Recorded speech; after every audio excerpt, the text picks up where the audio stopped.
ত্রয়োদশ জাতীয় সংসদ নির্বাচনকে সামনে রেখে পটুয়াখালীর প্রার্থীরা জমা দিয়েছেন হলফনামা।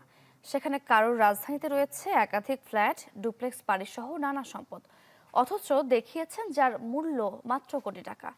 কেউ আবার নিজের থেকে স্ত্রীর আয় বেশি দেখিয়েছেন, কারোর আবার স্ত্রী গৃহিণী হয়েও বার্ষিক আয় 40 লাখ টাকার উপরে। এমন নানান অসঙ্গতি রয়েছে বেশিরভাগ প্রার্থীদের হলফনামায়। পটুয়াখালী ২ আসনে সম্পদের শীর্ষে বিএনপি প্রার্থী শহীদুল আলম তালুকদার।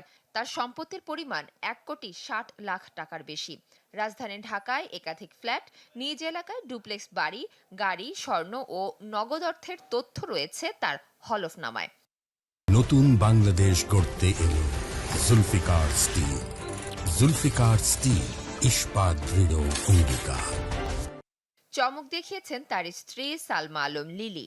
গৃহিণী পরিচয় দিলেও তার বার্ষিক আয় ৪৩ লাখ টাকার বেশি। সম্পদের পরিমাণ ১,৫৬,০০,০০০ টাকা, আর স্বর্ণ ৮০ ভরি। অন্যদিকে জামায়াত প্রার্থী ডক্টর শফিকুল ইসলাম মাসুদের মোট সম্পদ ৪৪ লাখ টাকা। নিজ নামে নেই জমি কিংবা বাড়ি। ব্যাংক জমাই তার প্রধান ভরসা। তার স্ত্রী পেশায় চিকিৎসক। পটুয়াখালী ৩ আসনে ট্রাক প্রতীক নিয়ে লড়ছেন ডাকসুর সাবেক ভিপি নুরুল হক নূর। তিনি পরিচয় দিয়েছেন ব্যবসায়ী।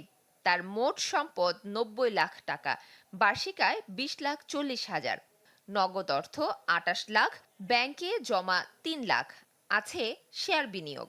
তার বিরুদ্ধে বর্তমানে ৬টি মামলা রয়েছে। একই আসনে স্বতন্ত্র প্রার্থী হাসান মামুন বিএনপি থেকে বহিষ্কৃত।